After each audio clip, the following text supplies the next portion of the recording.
અમારી ચિંકી અને આ અમારું ગપુભાઈ. ચિંકી અમારી હિંચકા પર બેઠી છે, બેઠા બધા હિંચકો ખાય છે.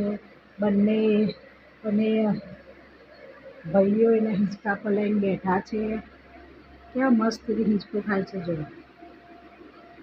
ખાય છે ને હિંચકો. હા, મારા ગપુભાઈ. આ છે મારા સસલાભાઈ, આ છે મારી સસલી. સસલી અમારી કેવી હિંચકો ખાય છે. હા, સસલાભાઈ જો અમારા.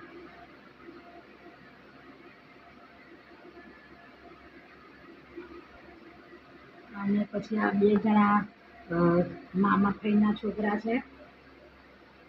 મામા ફઈના છે બે જણા છોકરા છે. બે જણા આજે અમારી ચિંકી બા જો, ચિંકી બેન જો અમારા. આ તમારી ચિંકી છે, અમારી લાડલી છે. આ તમારે અમારા સસલો છે, એ પણ લાડલો છે. અમારા ઘરના સભ્ય છે આ બંને જણા અમારા.